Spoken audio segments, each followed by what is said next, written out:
राऊतांचा राज्यामध्ये दंगली घडवण्याचा मनसुबा होता आणि हा मनसुबा उधळल्यानं माझ्यावर राग आहे असं दीपक केसरकर यांनी म्हटलंय।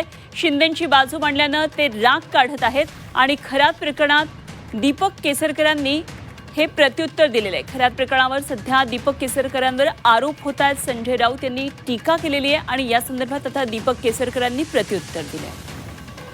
सगळा राजकीय डाव आहे, नाहक बदनाम करायचं। आपल्याला माहिती नसतं कोण कसं आहे। एखाद्या मंदिरामध्ये गेल्यामुळे जर आपली ओळख झालेली असेल तर ती कशी व्यक्ती आपल्याला समजू शकत नाही। त्याच्यामुळे माझा त्यांच्या या प्रकरणाशी काहीही संबंध नाही। त्यांचा माझ्यावर राग आहे कारण ज्या वेळेला शिवसेनेमध्ये संघर्ष झाला त्यावेळेला माननीय एकनाथ शिंदे साहेबांची बाजू आणि त्यांच्या सहकाऱ्यांची बाजू मी महाराष्ट्रासमोर मांडली आणि त्याच्यामुळे महाराष्ट्रामध्ये दंगली करायचा त्यांचा जो एक मनसुबा होता हा उधळला गेला आणि त्याचा राग त्यांच्या मनामध्ये आहे।